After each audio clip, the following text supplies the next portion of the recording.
Okay, we're 2 o'clock. We'll go ahead and get the meeting started. We'll start by doing the roll of counties and introductions of everybody here, if we would. So Scott Jacobs, Kellen County. Paul Merton, Buena Vista County.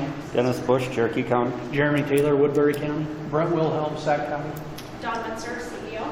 Louise Galbraith, Coordinator. Teresa Yogan, Coordinator. Julie Albright, coordinators. Nicole Eaton, Sioux Rivers Regional Assessment Stabilization Center and Sioux Mental Health Center. Kim Kelleher, Plains Area Mental Health. Lisa Meyer, West Coast Industries. Thomas Sherby, West Coast Industries. Deidre Brown, West Coast Industries. Clay Adams, West Coast. Sandy Pickle, Justice Development. Melissa Drake, Plains Area Mental Health. Kathy Roberts, Sioux Mental Health, Friendship House. Lynn Block, Manning Regional Hospital. Ashley Miller, Plains Area Mental Health. Rebecca McCracken, Smith Center. Dennis Elliott, Woodbury County Sheriff's. Tony Linger, Woodbury County Sheriff's. Top Harlow, Woodbury County Sheriff's. Jim Trent, Sergeant, Woodbury County. Diana Osmond, Services in Battle Creek. Pat Larson, Howard Center in Sac City. Thank you. Did you start the tape on? I did. I think we're, as far as we know, Governance Board Member Neil Bach is on his way, I think, so we'll go ahead and start. First thing after that is the minutes of the previous meeting. Those would have been sent out electronically, and you've got a copy in front of you as well. Is there a motion to approve those, or were there changes need to be made? I move to approve the minutes. Thanks, Brent. I'll second. Thanks, Dennis. I have a motion and a second to approve the minutes of the previous meeting. All in favor, say aye. Aye. Opposed, nay. That motion carries. You also have the agenda in front of you. Is there, we have to change anything on the agenda, Dawn? You know, I was thinking about that. The way I had listed Plains Area Mental Health under item 6C, I think that the way it's listed as action for the request for the expense of the phone line for mobile crisis is what I intended, but there's also going to be I don't know that even, I just want to point out that we're also going to be addressing the contract for Siouxland Mental Health. At that, I don't think we need to add another 6D, but just so that you're aware, we do have the amended contract for Siouxland Mental Health to include the already approved mobile crisis expense. Okay. Is there a motion to approve the agenda? So moved. I'll second that. Thanks, Scott. All in favor, say aye. Aye. Opposed, nay. That motion carries. This time we always have a segment for comments from the public. So if there's anybody that would like to speak on anything that's not on the agenda, now is the time. Sandy. I just want to thank the board for all they've done with Genesis since you guys became Rolling Hills, and BB County especially before you guys are part of Rolling Hills. So appreciate all the help you've done with people with disabilities, and I hope you continue to do that once we're not Genesis anymore. Okay? Thank you. Anybody else? Okay, thanks, Sandy. We'll move on to unfinished business. Hey, Neil, how are you? Good. The monthly financial report. You should have a copy of that in front of you as well. Yep. The financial report, we started with a beginning balance on September 1st of $3,818,395.69. We received revenues primarily from county revenues, $1,726,083 for taxes in September, and then expenditures for the region were $226,823.93, with an ending balance county and region aggregate of $5,337,752.29. I just wanted to break down by revenue source for you so that you can see where all of the funds are coming into the region. If you kind of just skim through the revenues, we do receive some interest in addition to all the payments. And now you can see that we are starting to receive reimbursements from the hospitals for the integrated telesite partners that we are funding. So we received $6,300 in that quarter for payments from the hospitals. And then Plains Area Mental Health Center, there was a big reimbursement. I assume this is all from the crisis home. So to date, from July 1st, we received $107,949.60 back in revenue. So really pleased to see that. Whenever they receive that Medicaid reimbursement, they are advancing that right onto the region.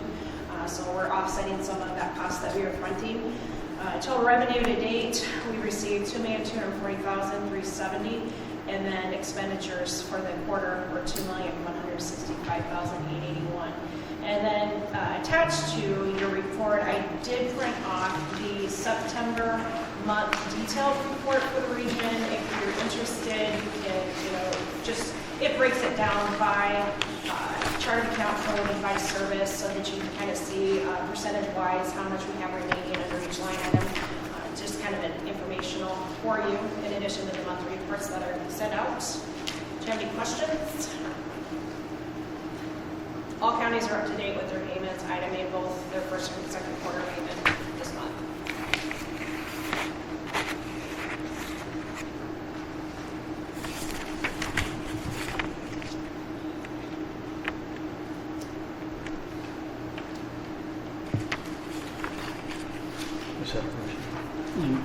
Generally speaking, Don, as far as MCO reimbursements, you mentioned revenue coming into Plains area, and without opening up the whole thing, is there movement in a positive trajectory, or is that kind of a...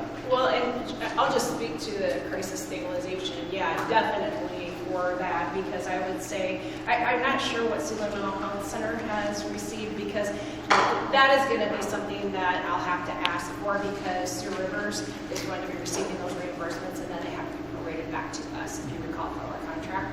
But I would say, considering what we received in revenue last year, I think that's a big reimbursement. Yes, definitely. And some of this is from 2017. Oh, so it's not just for the quarter, it's We back. are still fighting with United Healthcare on, they sold us approximately $38,000 for crisis services. Iowa Total Care, we have not been paid correctly since July 1. So we're still fighting with them. They're actually on site today. It's just a battle. We're experiencing the same with Iowa Total Care as well. So you characterize this more as getting caught up on that which was due, not necessarily now there's some stability and... There's no stability. Okay. Appreciate the honesty. The region is stable right now, so that's a good thing. We've seen a chunk here and there, but it's still, it's hit or miss. It's a nightmare working with the others. Thank you. Any other questions for Dawn on the financial report? If not, I'll accept a motion to approve it. So moved. Thanks, Dennis. Is there a second? Second. I'll take Neil on this one. I do. All in favor signify by saying aye. Aye. Opposed, nay. That motion carries. The fiscal year annual report. Dawn, you want to take this one? Okay, so fiscal year 19 annual report is due to the department on December 1st of this year. This is a summary of all of the persons served. We had 1,516 people that were served in fiscal year 19. 862 of those individuals were completed by service. The full expenditures for fiscal year 19, and this is not audited yet. Obviously, we won't have the audit done until sometime next summer. But $3,413,833.60 is what we had for expenditures renewal. And then our accrual ending fund balance, which of course included the counties as well, was $3,394,570. The report also breaks down all of the regional outcomes that half of the report is based on all of the projects and initiatives that we are doing in regards to crisis service development. Stepping Stones has some information in there about admissions, discharges, and successes. They have some testimonials in there as well. There's a segment on iStart and statistical information that they provided unique to Rolling Hills. There's also the report on the strategic planning that we did back in January, which I thought was a great way to demonstrate to the state that we are utilizing a collaborative process within our region to launch the task forces that have been meeting since April. And there's also information in there about supported employment grant, our telepsych services that we're providing through our hospitals and our jails, and let's see, all of the services that we're paying for crisis stabilization, residential, block granted services to Plains area mental health, and then the jail diversion and justice system involved services. It ends the report. One thing that I would like to say to all of the providers who submitted information on the outcomes for this report, I very much appreciate that. They were very forthcoming when I had asked for some of that information. Broke it down so nicely for the report, and especially the comments that were added in there for the testimonials on each service was very helpful. One in particular that I just want to point out that I was really pleased to see is on the last 2 pages of the report. There it was a submission by Ken McClure, the Sac County Sheriff. I asked Ken, who's been one of our longtime champions on all of our task forces when we had the regional coalition and initial jail diversion task forces back in 2014 and 15. He has been at the table assisting us in the process all along, and so I asked him to just speak to his viewpoint on jail diversion and what it has done for Sac County. I think Ken really sees it as something that has been a huge plus in terms of linking the coordinators with the judges and the attorneys. And I know that sometimes the coordinators feel like they're not doing true jail diversion in terms of keeping people out of prison, jails. But I think what I see from a higher level overview, and Ken shares it as well, is that linkage and getting a coordinator involved in the court system and helping that inmate and having that resource ongoing so that that person, when they leave the jail, they know that there is someone that they can call if they have concerns, questions, linkage to services in the community. So that was a plus, and he was able to submit that to me late last week. So just a lot of information in the report. I trust that you guys have taken the time to read it front to end. It's just a little bedtime reading for you, but yeah, if there's any questions that you have from reviewing the report, feel free to let me know.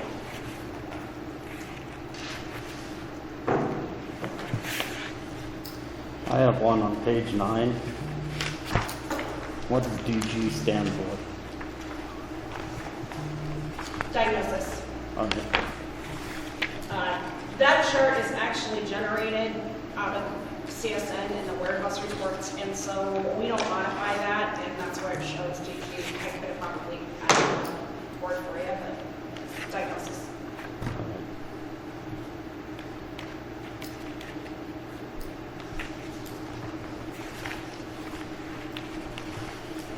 Okay, any other questions on the annual report?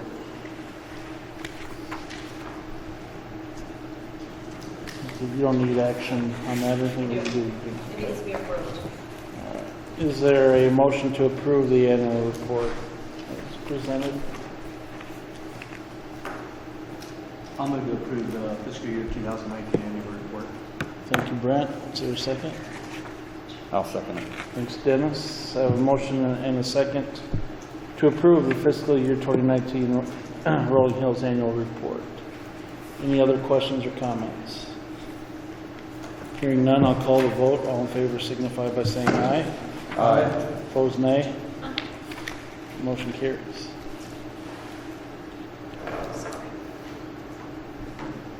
Good?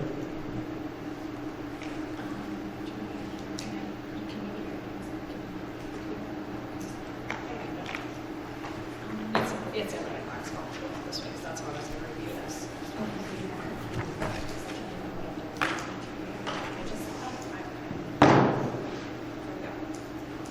You ready?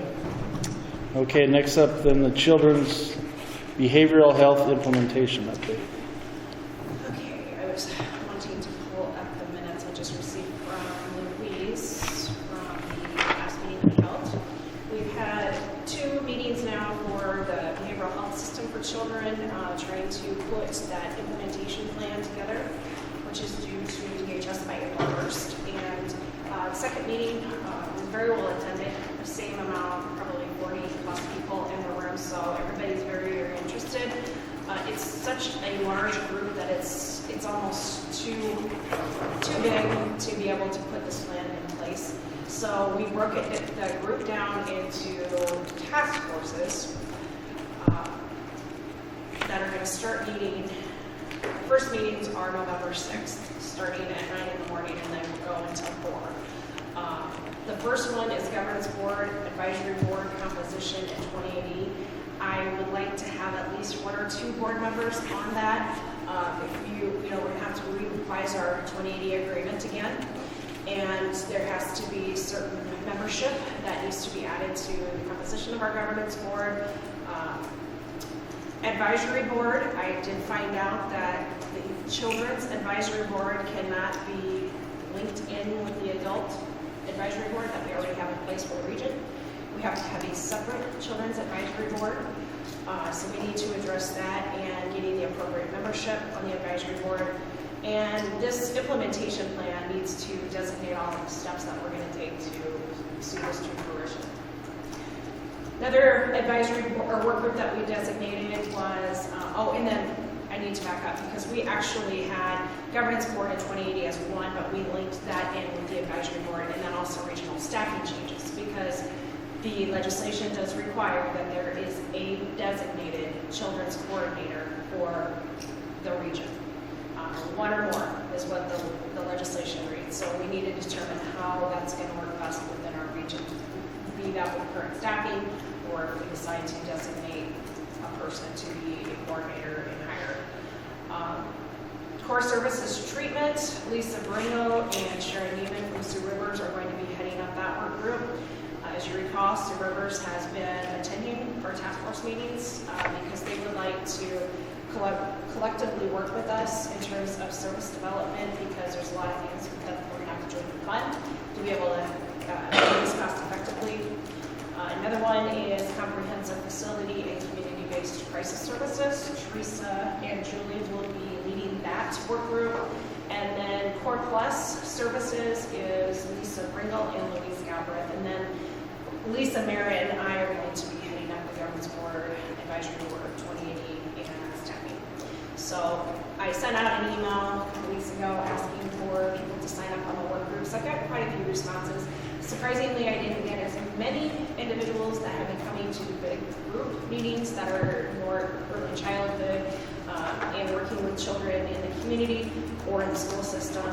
I didn't get as many as I anticipated, but that big group is going to probably be back sometime in December, but we decided not to have another meeting in November because we need to have time for the work groups to get something done and be able to meet. So that's kind of the update I wanted to give you. I would encourage you as a board to, when you have the time, to look through the children's legislation.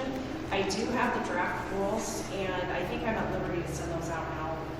Dennis? They're not officially published yet, but I mean, they're some of them are floating around. So I think don't they see were it. circulating in some circles, but what's that? Anyway, the rules are going to break it down in terms of what we have ahead of us. So I can send that out to you if you have a chance to review it. You can see there's a lot put upon the regions with no funding attached to this. So how, I guess my question, how do you see this in playing out? Then this governance board will have something to do with it, or are we going to be autonomous from the... Now, you're going to have 3 new members on the governance board as of July 1st. One is going to be a parent and a child receiving services, and parent or interested family member of an adult receiving services, and then an AEA or education representative. So it will go from an 8-member board to 11. Now, I say that, and we still have Pat Larson and Pat and Pam Haverhill who are also ex officio members, that does not change it. Service providers are ex officio. Now, it's going to be up to Pat whether she determines that she wants to be the adult family representative on the governance board, because with this children's legislation, her position becomes voting. It is not separate. They are enmeshed within our current governance board.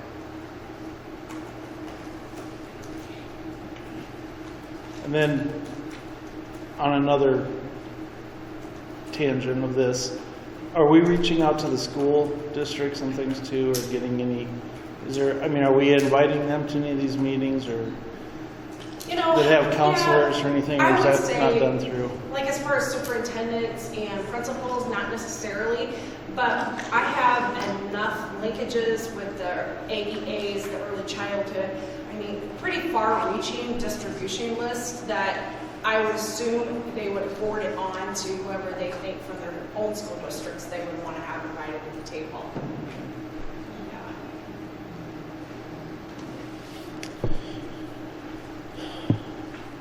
Okay, anybody else have any questions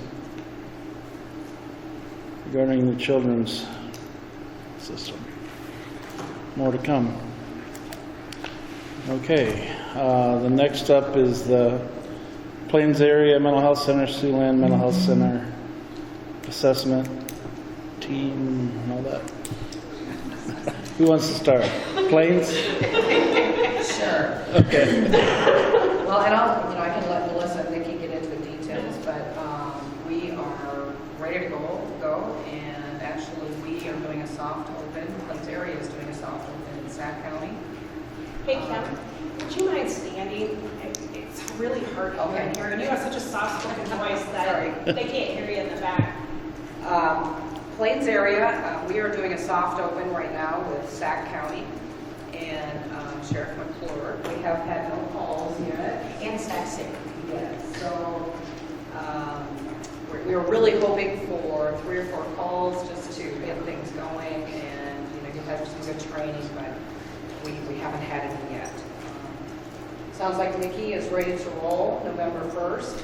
Our goal is, as long as we have all of our equipment ready to go by then we're ready to go. So it's just a matter of ensuring that we have all of our computers and stuff ready and set up. And so those are, our computer techs are working on that through our company. And we have had countless meetings with Siouxland Police Department. We're doing some trainings with the Woodbury County Sheriff's Department as well. I did one last week, and we have 2 or 3 this week. And also meeting again with Siouxland Police Department, like the upper level this week, and then we'll do some additional ones hopefully next week as well. So really focusing on police departments and law enforcement right now, and then we'll kind of roll out into the other more professional-based systems like EMS in schools and that kind of thing. So. And we do want an 800 number, and our IT gal, Monty Molson, was able to work with the phone companies so that we can dispatch out of our crisis phones, and we can roll that line over. So we'd have to figure out a schedule for whoever's going to be dispatched. Maybe this month is Siouxland Mental Health, next month is Plains Area, but we will dispatch for the whole area rather than using law enforcement dispatch, because we may branch out into schools, hospitals, so there's no need for that to go through dispatch. So that's what I'm asking for, because that was not in our original cost for either one of us, to have that common number, that 800 number that we are going to market as we're marketing together as one program. So that cost, its initial cost is $1,500 one time, and then it'll be $1,500 annually. Oh, what? Annual. $1,500 a month? Annually. No, Annual. annual. Yeah, I thought you said- $1,500 one-time cost, and then annually $1,500. So we can actually build the $1,500 into our budget for next year, but for this year, we'll need to recoup that cost. So you'll need basically twice that, We'll need $3,000 Yeah. now. the startup cost and Right. for the rest of the year. Yep. Okay. Could could you talk a little bit more about the services, Kim, that'll be offered through there? For mobile crisis, the mobile crisis will, pretty much, if law enforcement calls, we can go out on calls with law enforcement. We can go to the hospitals, if we need people in the hospital calls, or school. And who will that be? That will, For us, it will be crisis home staff. We've just hired our last staff, and we'll be fully trained in a couple of weeks. And, They're duly trained to provide mobile crisis services as well as crisis home, but we also have the linkage to our telehealth services for our on-call therapists and we feel as though that a higher level is needed than their crisis services. They have screenings that they do when they're out on scene to determine, yeah, this person does need hospitalized or needs a higher level of care, or just sitting and talking to them, as well as collaborating with the person to maybe set up some additional services to keep them in their home, maybe those therapy services the next day. Like our staff, we can, if they're a Plains area client, we can schedule them for an appointment the next day while we're out on scene. And so it's kind of providing that interim we care. can provide transportation if they need to get to Turning Point. And that's the thing, the staff will know what it is to get into the crisis home, so they can literally just bring them with them, saying, hey, we have this option available, you know, maybe it's unsafe to stay in your home. I did meet with some of the Sac County Sheriff's Department and the Sac City PD, if they feel as though like the person maybe needs to be taken away from their home, could we come and meet them at the law enforcement center? And we said, yes, that would work. And so it's just providing that little bit of extra care and coordination of services for the person, either at their home or wherever they're at. and right now it's just Sac County and Yes. Woodbury? Well, November 1st, it will be the whole. Yes, like I'm gonna be meeting with everybody. I have met some with Denison County. I'm gonna meet, I gotta get out to everybody. And So you'll be coming to hospitals? I will be coming to hospitals.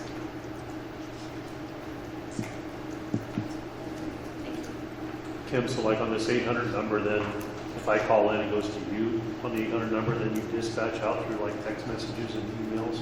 It'll flip back and forth. So we will be able to roll that number between Siouxland Mental Health and Plains area at our crisis home.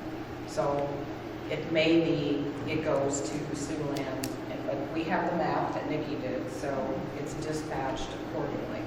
So if their crisis home is on call for that month, they get a call that is for Ida County, they will call our mobile crisis and dispatch.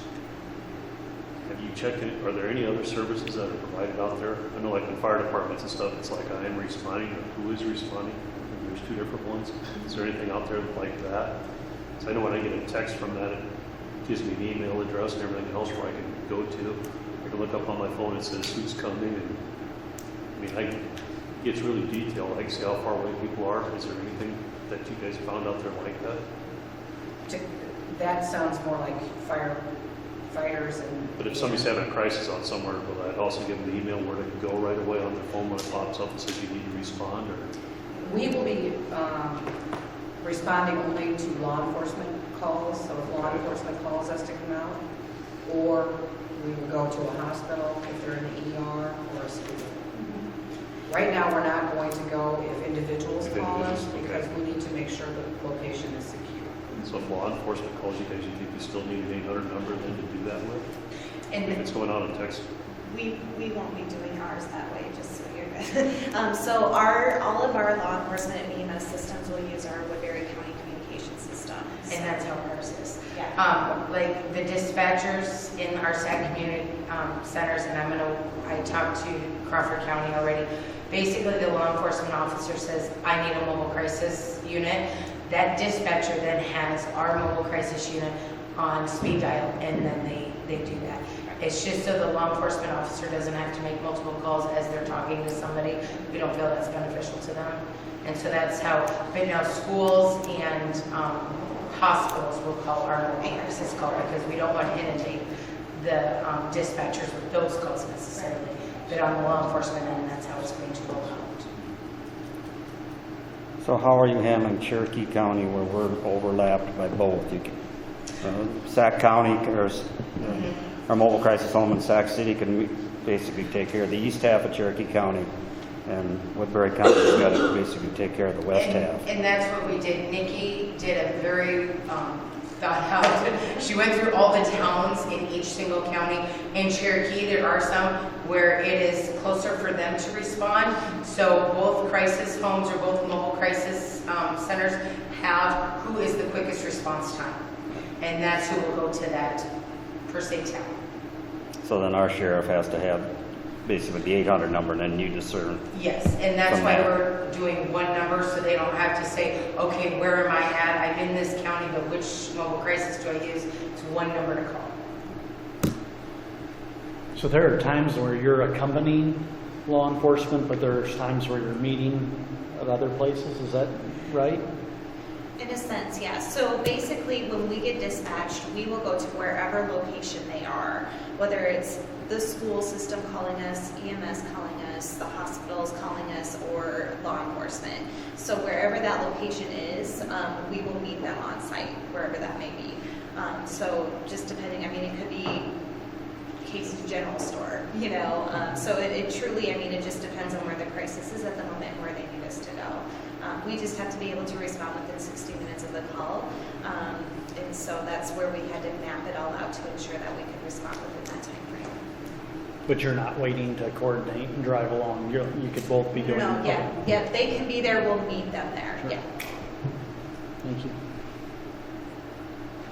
And it's still, whether it's school, hospital, or still has to be secured by law enforcement, or not necessarily if they If just. they're at a hospital, then we consider that a secure location. If they're in school, we consider that a secure location. It's just, we don't want individuals driving 6 miles out in the country, not knowing what they're going to be getting into. You know, if an individual calls. But I guess my question, or so if law enforcement brings someone to a ER, then I guess the goal then is once you get there, law enforcement can leave, or as long as it's kind of how that, Yeah. we're looking at kind of for that result. Yeah, and that's where we felt it would be really beneficial for our law enforcement teams, because one of the biggest complaints that we've heard is the length of time that they're spending in ERs with Right. individuals before they're seen. So that's kind of where we can replace them to sit with them. Any guess to what the reimbursement would be into the Medicaid or third-party reimbursement given to Rolling Hills? For us, it's $55 an hour. It's not much. So when we do go, and we do plan on getting accredited both Siouxland Mental Health and ours in this, but it is only $55 an hour. Very, very small.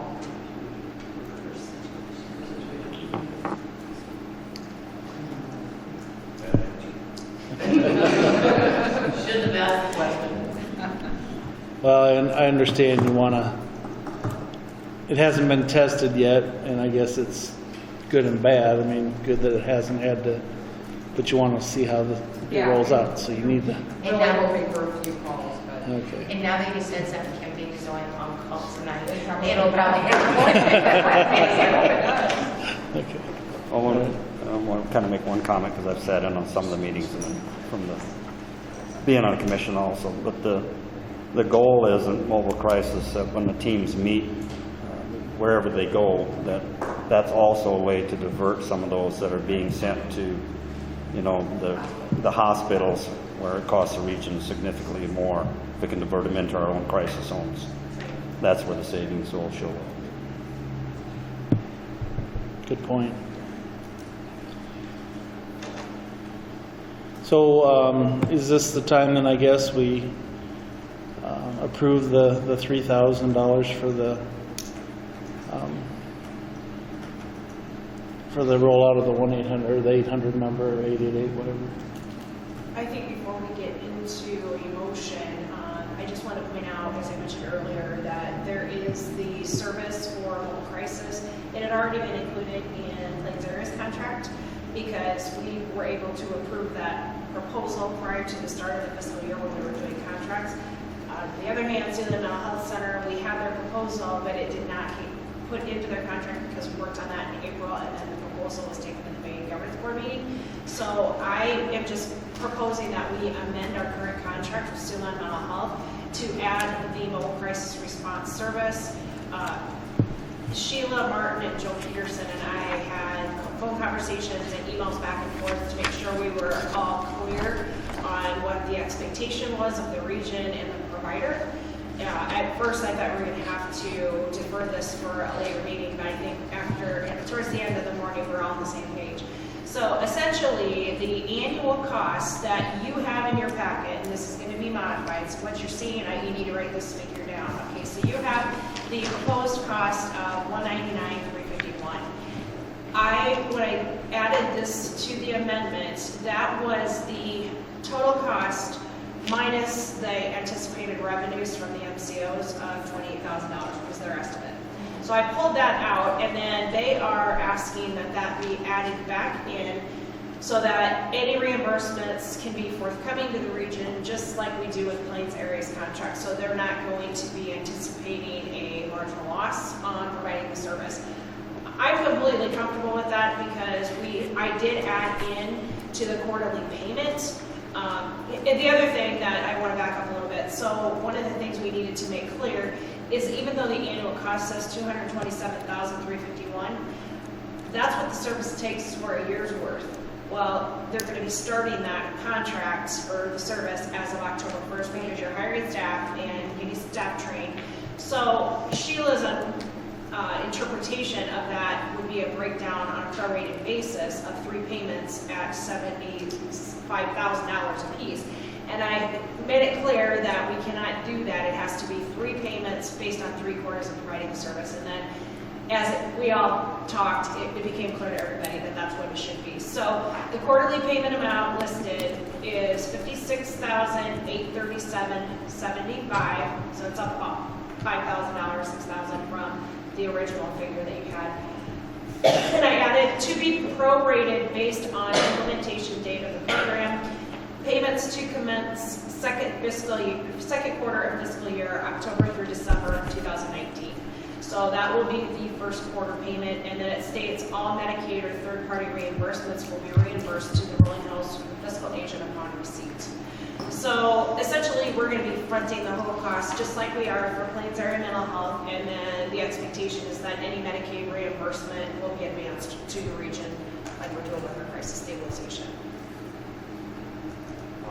Logistically, like on day 1, you may not get any calls. On day 4, you may get all kinds of calls. How do you intend to manage that? To be able to respond to the calls? Yeah. I mean, one day you'll have people sitting around not doing anything, and the next day maybe there'll be more calls than you have. So we have discussed, and I know they have as well, that our staff can be assisting in the assessment centers too. So are you worried about downtime or too much time? Well, both. Okay. I just think it's So like downtime, they will have alternative tasks. So outside of just responding to calls, they're still going to have to scan documents, do documentation, all of that kind of thing. So they will have task lists that they'll need to complete in addition to helping at the assessment center as needed. And then if it is a number of calls, we just have to address those as those days come on. So, we just don't know right now. It's a new program, so we're not sure how big it's going to be, or initially, especially, I mean, we've been told that it may be a slow start, but I know Woodbury County-wise, we've heard a lot from a lot of our, especially our law enforcement personnel, that we expect to be busy. So, just like a lot of pretty good every year. See how busy you get. We don't know. right. You don't know. We don't either. No.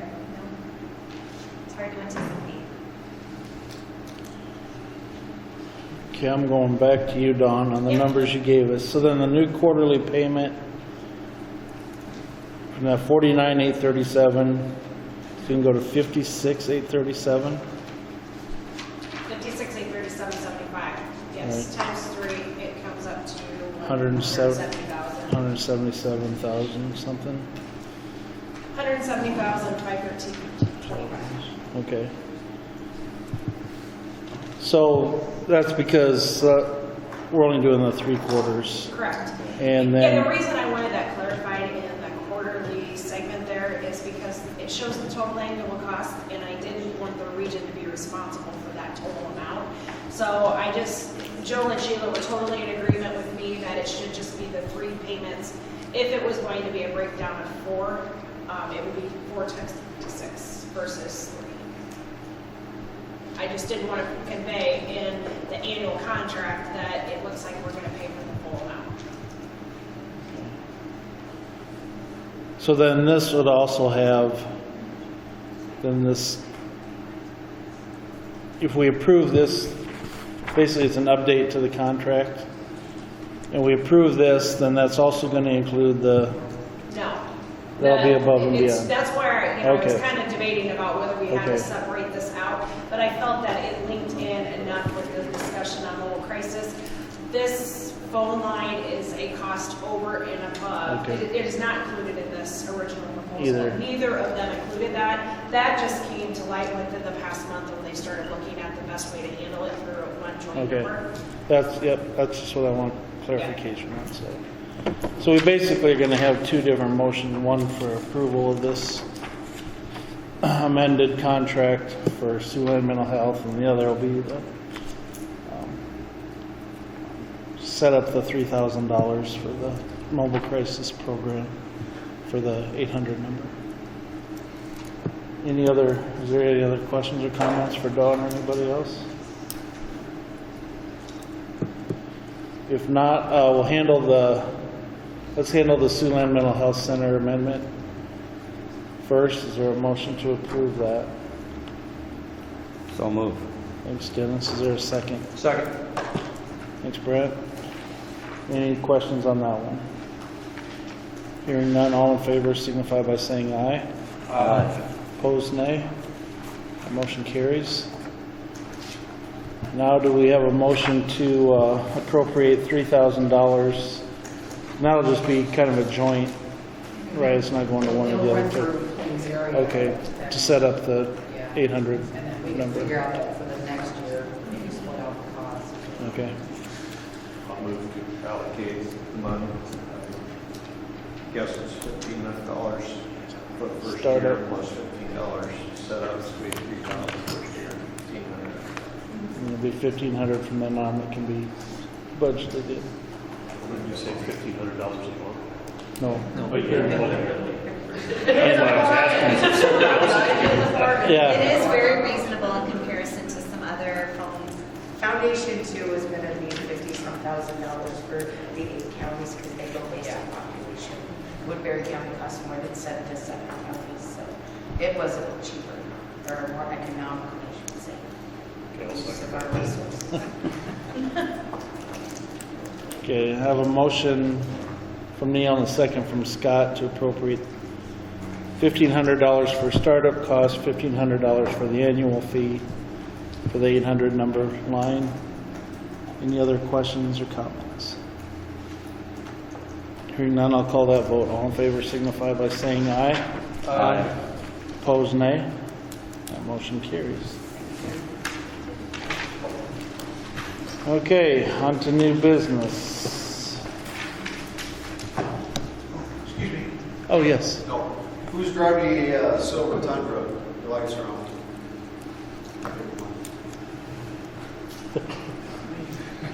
Click it.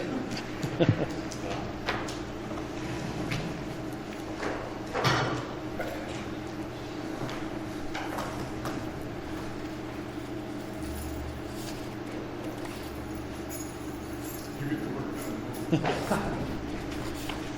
I'd watch it. Yeah, I don't know. I might be going back to see I might be going up. Might need to find a right It's a now. real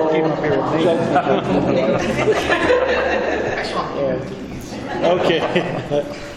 Under new, let's start with new business then.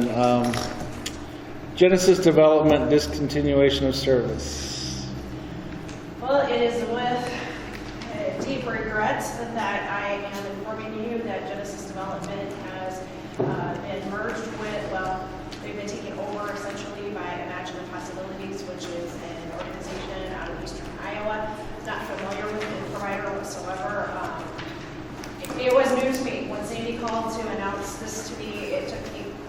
surprised, and I had not heard of this organization.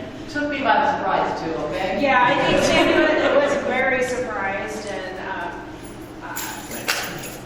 the letter that I received from Galen Harkin, who is the consultant that is working on behalf of Genesis Development to do all the groundwork to make this happen.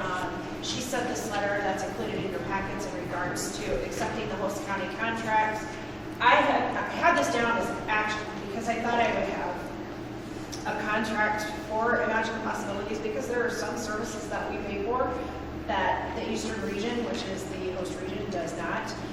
We are currently funding incentives for supported employment for some of our providers, and Genesis being one of them, and that is not included in the Eastern region's contract. Well, the implication that that has for them, they are probably not going to be amenable to putting that into their contract, because they are in the process currently of cutting services because of financial issues in the Eastern region. As of October 1st, they're starting to cut services. So I need to connect. I have not been able to contact Lori Elam. I've tried calling her a couple of times. I was hoping to hear from her before today's board meeting, but she had not gotten back to me. So at this point, we're going to have to table the action on whether there's going to be a contract. The other thing is we also fund transportation for some employment opportunities. And then, see, you had mentioned the individual that is up in Pocahontas that Genesis serves, even though that's not within our region, but there's transportation needs for him to go how many miles to his job? 16? 16 or 17, yeah. So that Yes, those the are other regions has been paying that. right. And it's just something that I need to talk through with the CEO of the Eastern region, because I don't think it's within my ability to just start a contract with Imagine the Possibilities when I'm not obviously any close to being in the host region now. So until I am able to connect with Lori Elam, I'm not going to be able to have a contract for you. She may say, we're not adding that to the contract. The contract just stands as it is, and then... So did I hear you say the employment services? This is me just listening and I didn't know. No. I said transportation opportunities for The employment. employment services thing stays. What's that? The employment services incentive thing stays. That I don't know. I can't contract for that without talking with Lori first. Okay. And that's why I thought it would be in her best interest to be part of this conversation versus we just sign a contract with Imagine the Possibilities and send it off to the CEO, because they may not want that in their contract when they're having financial difficulties. So I think just stay tuned on that one. Hopefully by the next board meeting, I will have something in place for you. And I will keep you informed, Sandy. As soon as I hear from Lori, I will make sure you're aware. So the contract we currently had with Genesis, whether for whatever service, was any of that a prepaid No. funds? It was We all went to fee for all service? fee-for-service. Okay. Thank you. There was nothing about that. So now it'll just be a matter of getting together and see that. Okay. So again, I'm asking another question. The exception that we have for a person in a day house, does that stay? Because I'm asking the question, you know, I will ask when I talk with her. Okay. I mean, we're paying that. It shouldn't have anything to do, if they're paying for NAHAP, They are. then if it's a service they authorize and you have a person whose needs are beyond what the reimbursements rates are, then that would be us to determine, and we will fund the NAHAP. But as far as the actual rate, I don't think that one's going to be as much a jeopardy as the others. So, Thank you. and Lori may say contract as long as this is something you pay and we don't have to. I was venturing to guess as to how she may respond. So.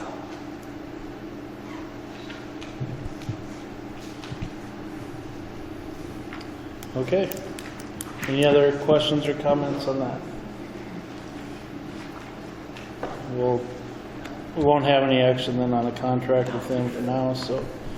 Let's move on to subletter B, Friendship House update on renovation. But just to segue into Kathy speaking about where they're at, I had been contacted by Sheila Martin and Joel Peterson to see if there could be any advancement of the funds.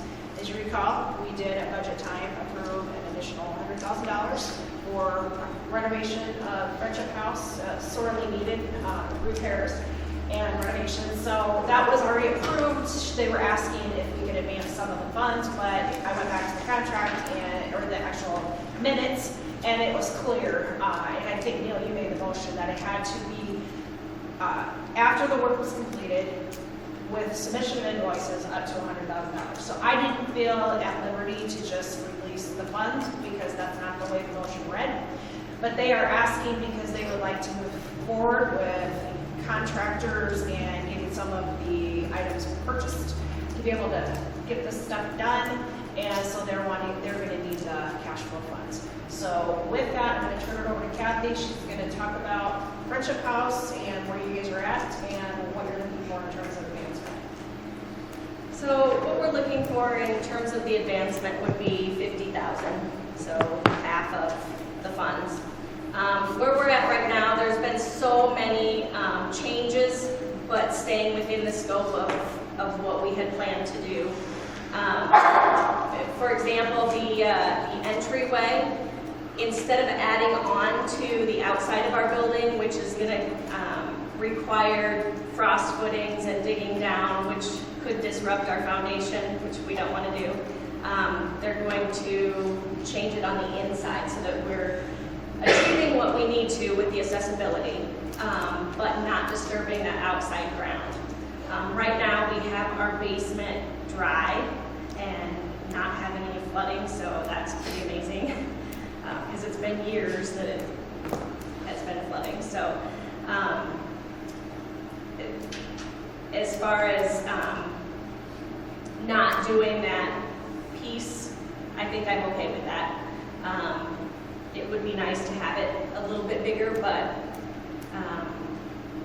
we can work with that. We did order windows, and that invoice, did we get that done? Yeah, the invoice Joel sent me this morning, I thought that would be a good way to look at what they're going to need in terms of cost, and the invoice for the windows was $18,771. So we are probably going to be doing the windows within the next couple weeks, getting those changed out.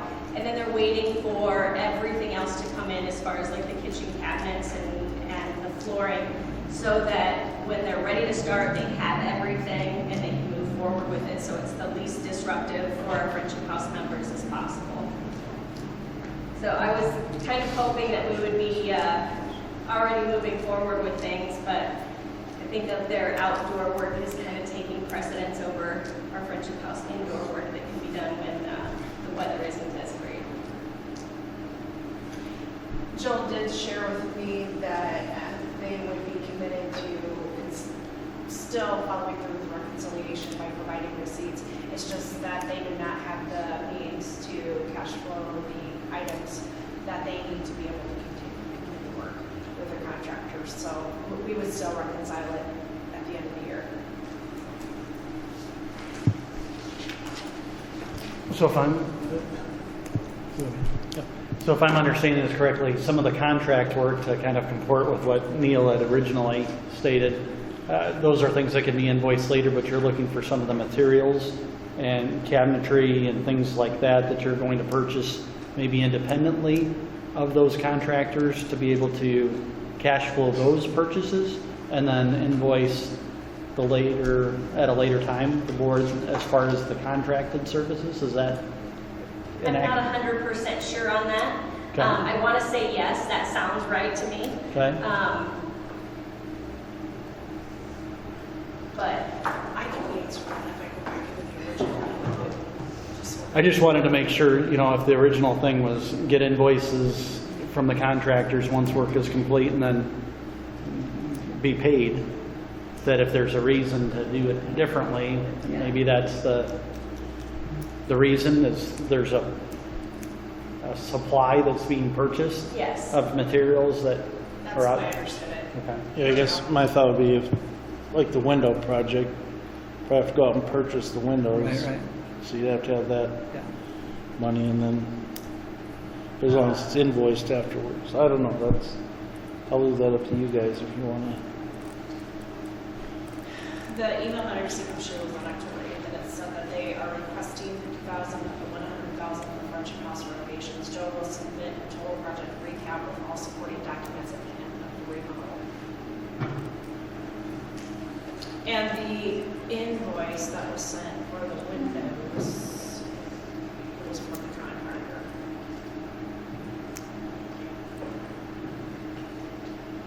Who's the contractor?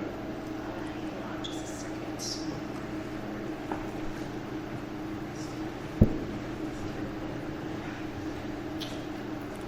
Just so it's right there.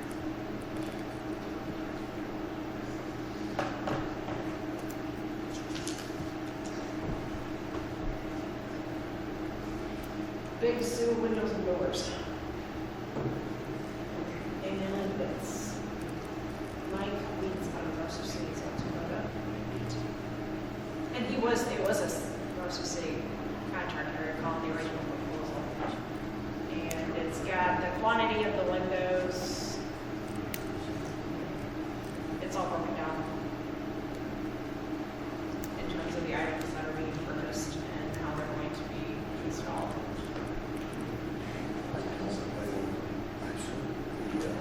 Contractor buy all that stuff and he paid things, they're buying materials separate. Contractor labor.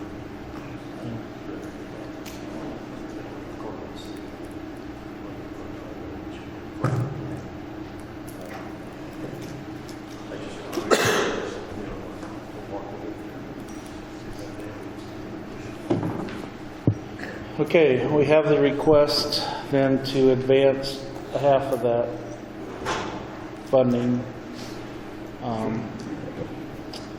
Well, I guess that was your motion to start with. Yeah, I don't have a problem with that. I just think the idea was to make sure that the work would get done before we pay for it. And I can't remember making the motion, but it's probably made under the assumption that the contractor would be buying everything and billing you when everything is done. But apparently you're buying materials separately.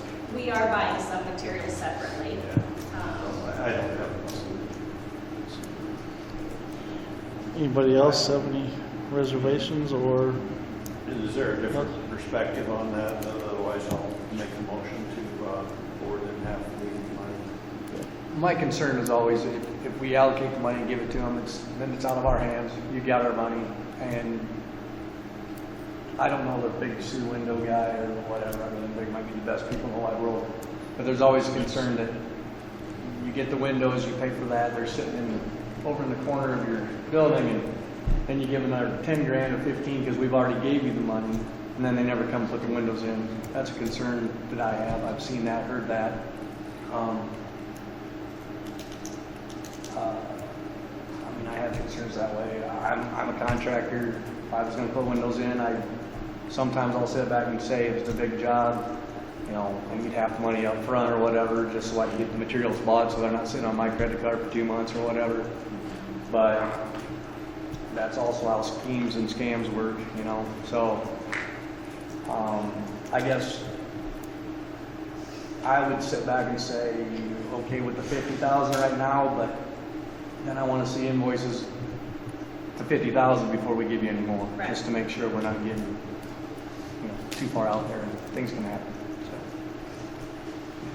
I would make that motion to advance 50,000, and then I guess look at this again as the receipts come in. I'll second that. Okay, so I have a motion from Brent and a second from Neil to advance the 50,000 of the 100,000 right now to get the work started.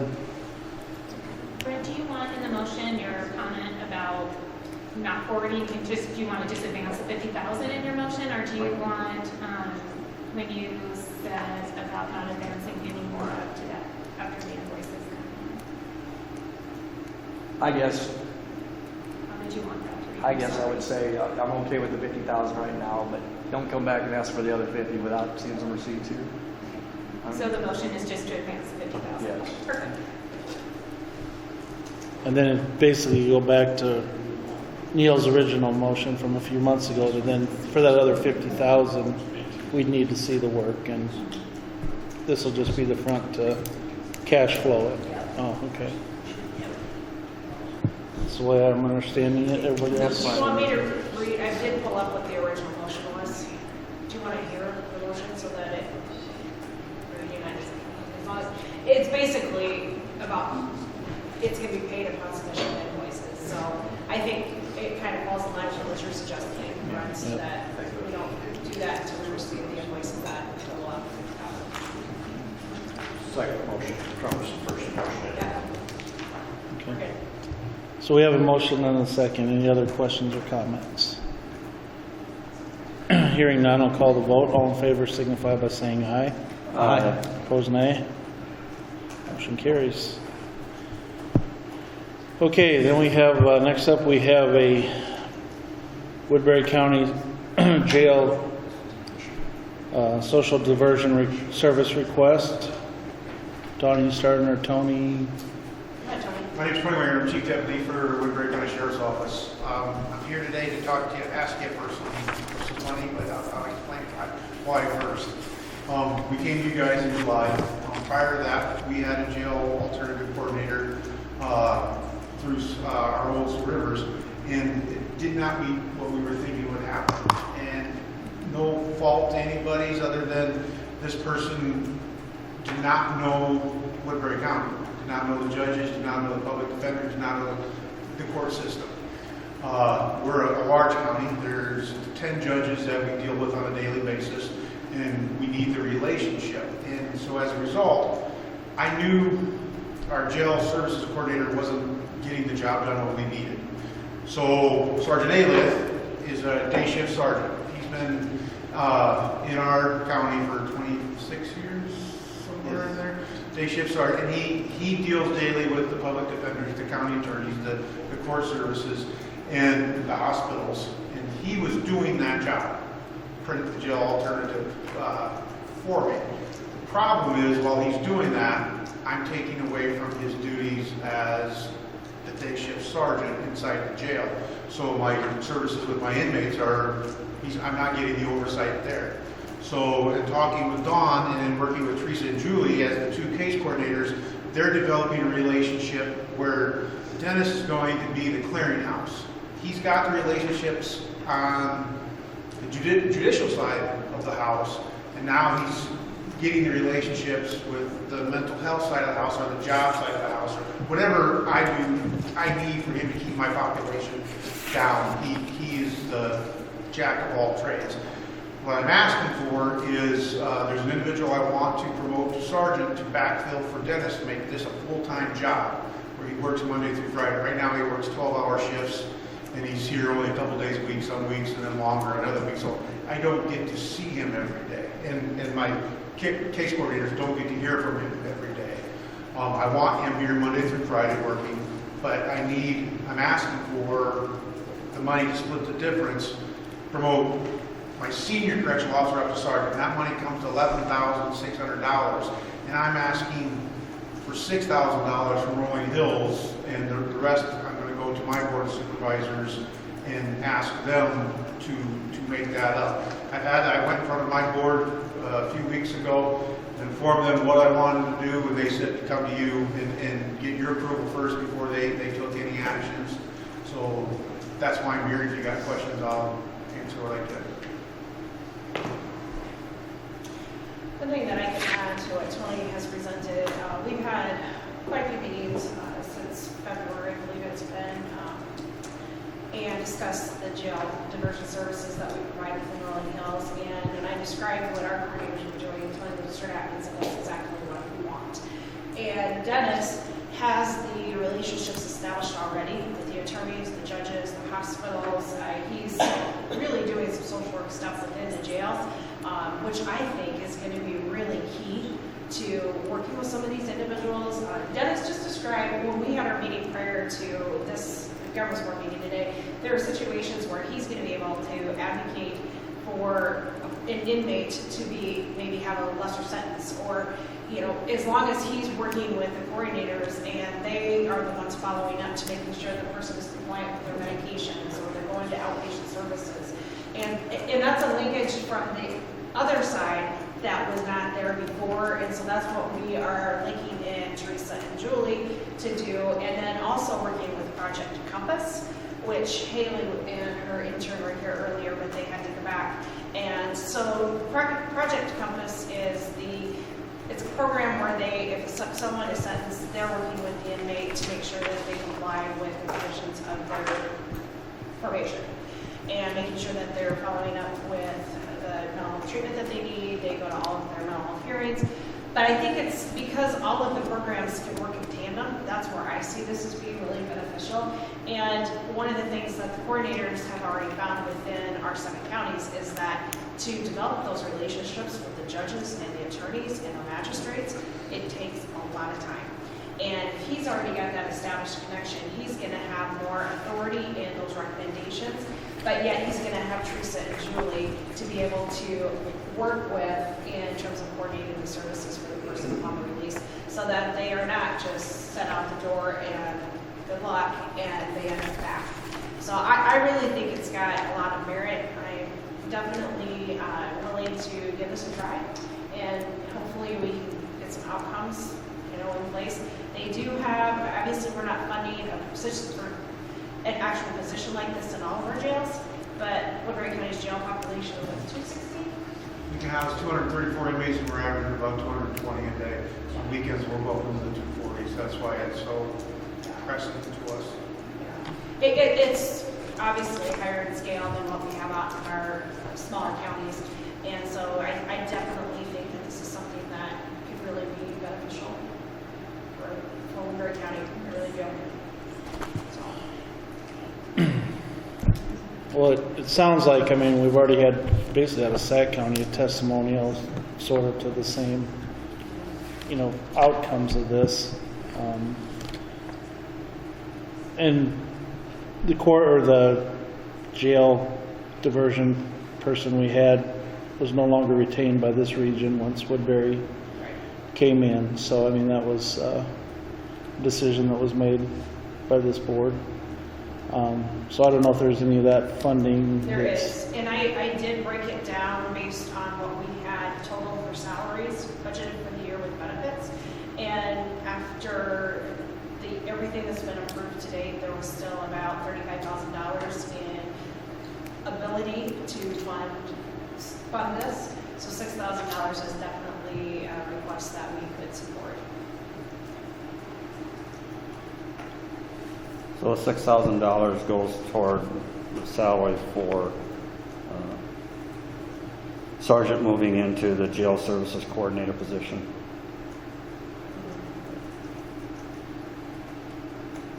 Would this be an annual request, or would we just, if it works out great, it's just going to be working with the budget again, or how would that be? Tony is requesting this for this fiscal year. This fiscal year, then I'll fight with Jeremy. Or maybe not. Might be fighting somebody else. You got 35 sitting there. So. Oh, there you go. Yeah. Action. Yeah. Almost spent it. I don't have a problem with trying it out. Sounds like it should work or could work, so I'll make a motion for Rolling Hills to provide $6,000. I'll second that. Okay, we have a motion from Brent and a second from Scott. Any other questions or comments? Okay, all in favor signify by saying aye. Aye. Opposed, nay? Motion carries. Yeah, is this contingent then on what your board does? I guess, yeah, we should think of that. If they say no, what happens? Oh, yes. Yeah, right sure. If our board says no, then I don't need the $6,000. Unless you'd like to fund it all. No. I'll have to give them 6 months worth of work, I guess. I think my sense is that the board wanted to see, because it had to do with mental health, what this board would say first in order to not be obligated the other way, so we could make it contingent upon that. That way you're not obligating funds for something that you don't know. It doesn't make sense to say we'll do it for 6 months and then, it runs out, so. That my question was our Woodbury board is like that, they say we'll follow right along, is that they wanted you guys to Okay. approve it first before they step and stuff. Well, you have our approval for it, so good luck with those guys. Okay. Intensive residential services proposal. Clay. We've been meeting regularly with our task force, and one of the things at the conclusion of the last meetings was that we didn't necessarily know how you guys were caught up on this, and we asked Dennis if he thought it would be a good idea just to give you guys an update, which he did. So what we've kind of done is want to give you just a brief overview of what we've been talking about, kind of the obstacles we've run into, and kind of where we sit today, and then obviously take any questions that you guys have as a board. When Don first asked the providers from our region if they would be interested, we did express an early interest. We have stayed with that interest. We looked at several different options about how we could feasibly provide this service. We looked at quite a few. Ultimately, we settled on what would be best for us would be to expand our current transitional services in order to serve 2 MRSH beds. As you guys know, we have stepping stones up and running. It's been going quite well. There's a building, a vacant building immediately adjacent to the current stepping stones building. The church has approached us numerous times if we'd be interested in it. The whole parish there is kind of dying off. So these buildings largely sit vacant most of the time.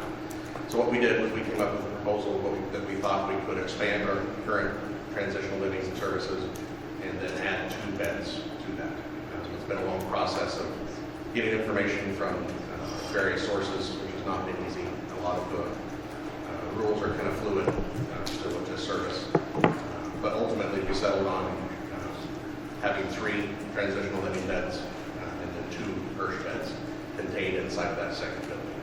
So the proposal we brought forth, at least as the current option, would be to expand what we're already doing. We've had good success with that. The MRSH beds are an unknown. There's not a lot of places that have done this before, so there is a lot of just basic unknown factors about how this service is provided. But we thought the most efficient way to have success providing the service, and then obviously financial success with it for you guys, and then basically the safety of the current staff, because they are extremely high needs individuals that qualify for this service. So the most efficient way we could come up with that was we would be providing transitional services in the building in addition to MRSH services, and then immediately adjacent to that we have our current transitional services already in place with stepping stones. There's still a lot of stuff up in the air. The MCOs have said this would be $3.15 daily rate, which is the max rate. Obviously, that is not enough to provide these services. We felt that it was more in the $4.24 a quarter per person per day rate to be able to accomplish success with it. So that's up in the air. Okay, so these people come in at $3.15. Ordinarily, the MCOs will drop these people fairly quickly. We might get a month, we might get 2 months, but that's pretty much the max before it drops to the next lowest tier. So there's that obstacle. What happens when that does? The current description of these individuals that would fall into this is that they are not going to drop. So the MCOs are going to have to reconcile that. They're telling us that these people need the highest level of service, but we're going to give you a rate that does traditionally drop. That doesn't equate to providing that highest level of service. So they are going to have to reconcile that at some point, as well as the region would have to reconcile. If their MCOs are going to pay $3.15, we're saying we're going to come up with $4.20, $4.25. There is that difference that would also need to be repaid. So I think it's a needed services. Some of the people are in the room that have been meeting with us. Correct me if I'm wrong, but we've identified about 25 people in the region that qualify for this service. So obviously the need is there. Obviously we've had a waiting list with stepping stones, so we know that need is there. Our idea was kind of address both of those current needs with this proposal. But there is, like I said, there are some unanswered questions in terms of funding what the MCOs are willing to do and how long we're willing to do it. There's also some issues with the no eject, no reject. Somebody is, worst case scenario, say somebody's, stabbing somebody on a weekly basis. Obviously, with staff, you want to be able to have an out, from that no eject, no reject. That's something that the MCOs have yet to establish. So, safety and finances are the two current obstacles. We're still interested in providing the service, but obviously there's some questions that need to be answered before we can fully commit to do it. So that's kind of the highlights of where we are. Don, if I missed something, or some of the other people that are in the room, if I've missed anything, feel free to interject. But that's kind of where we stand right now with providing intensive residential services at this point. Well, right now, your transition beds, and I think from day one, you've had a waiting list on that, right, since you started that? Anytime that we've had an opening, generally stayed open just long enough to transition the people that are on the waiting list, see who's the most appropriate. Sometimes there's some emergent needs that trump that waiting list, and we've addressed that with our 8th emergency bed. But we're full right now. As it stands, we still have a waiting list right now. But transition services are a core service, all right? But you're getting, I mean, there's obviously a need if we have the need's been demonstrated since day one. Yeah. 3.5 years now. It's never really not been there. So even if you purchase the other building, if the IRS thing didn't work out, technically you'd still be able to. As it's set up right now, the remodel that it would need is substantially less than the first remodel. It's set up to do 7 beds, just like the first one is. If there were no IRS beds, I'm fairly confident that we could fill those 7 with or without IRS. When the IRS comes in, you've got some settings rules that restrict us from going higher than a 5-bed. So obviously, with the inclusion of the 2 IRS beds, you have to lose 2 potential transition beds. If you went without the IRS, then it becomes a 7-bed transition, then it's pretty much exactly what we've been doing already.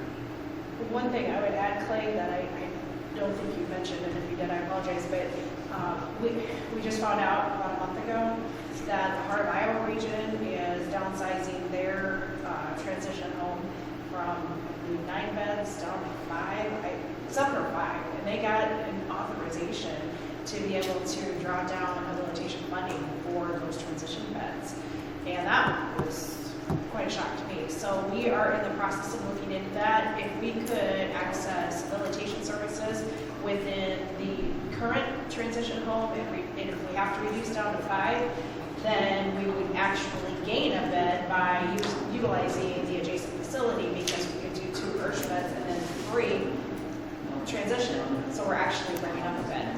So that's what we're looking into, and if we could draw down that Medicaid for the majority of the individuals that are being served within those 2 settings, that would be much more cost effective for you and for us. So. Because we lease stepping stones now from the church, right? Yes. So it'd be leasing this new building? Yes, they've offered both options. They would like to lease it or sell it at this point, but yeah, currently the first version is leased. Monthly rental.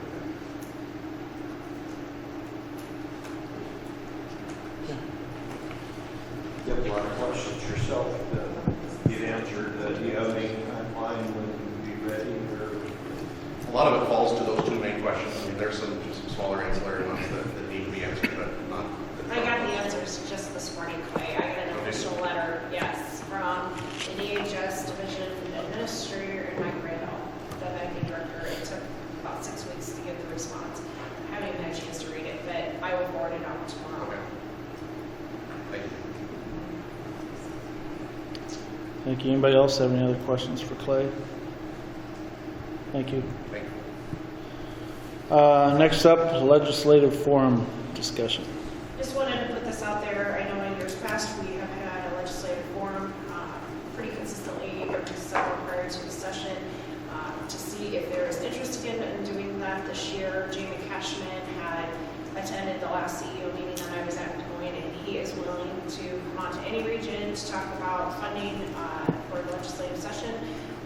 If you guys feel that you want to do that, we can make plans. It's going to come up pretty quick, starting in October, so we should probably get a date on our calendars and reach out to our legislators. If that's what you're willing to do.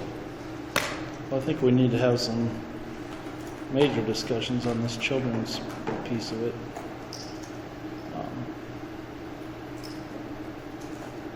I think we've kind of been chirping in their ears all along that this, there's something's going to have to change in that because we can't sustain both.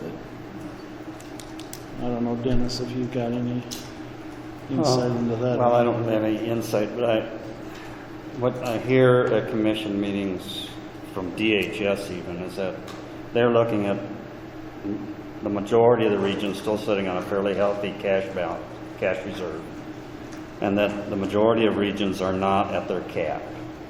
And until the majority of the regions go to their cap and these cash balances or the cash reserves draw down a little more, I don't think the legislators are really going to do anything, and that's kind of the feeling that I'm getting that DHS is telling these legislators behind the scenes. So I think we should still have the forum, or still have the coffee and keep this issue in front of our legislators, but I don't think we're going to see any results this session either.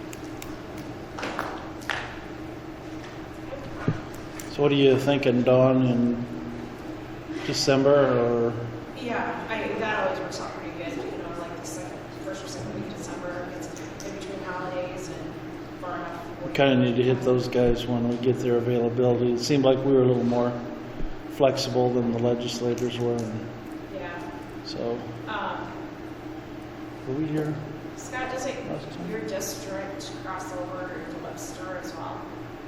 I'm just trying to think. We have to work on the details in terms of the location. I mean, this might be fairly central, but because when Mike Sexton, he came last year. And Tim Kramer, he came as well. Yeah. Yeah, so I mean, it's only another 20 miles or 25 or 6, 8. Were we here? No, we Last did it year? at the Howard Center. Oh, that's right. That's right.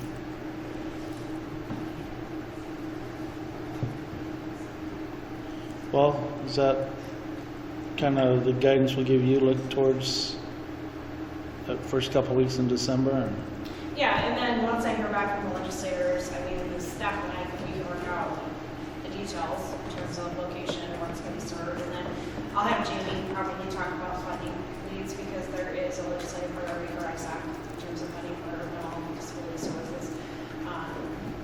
And then the children's impact that that's going to have on regions. Probably just give our regional, talk about the task forces and some of the work that we're doing out within Rolling Hills, and I think we can definitely fill hour and a half.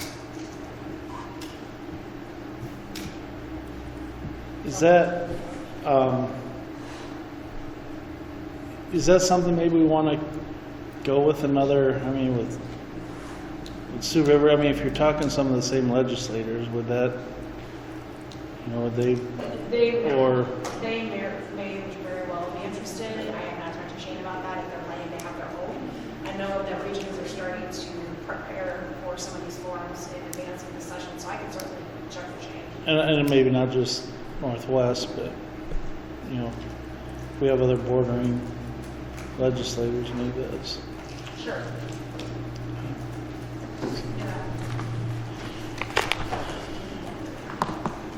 Okay.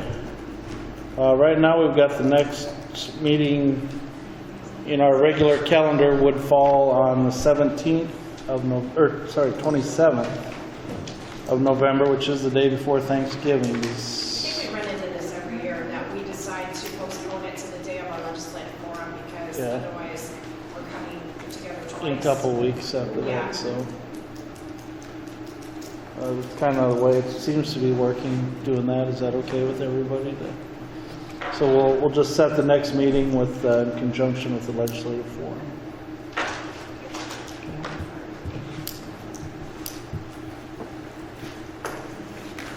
All right. Anything else that we didn't get covered on the agenda? If not, I'll accept a motion to adjourn. So moved. Dennis and Neil. Okay. All in favor, say aye. Aye. Opposed? Okay. You got to roll, Jeremy? All right. Thanks for coming. Thank you.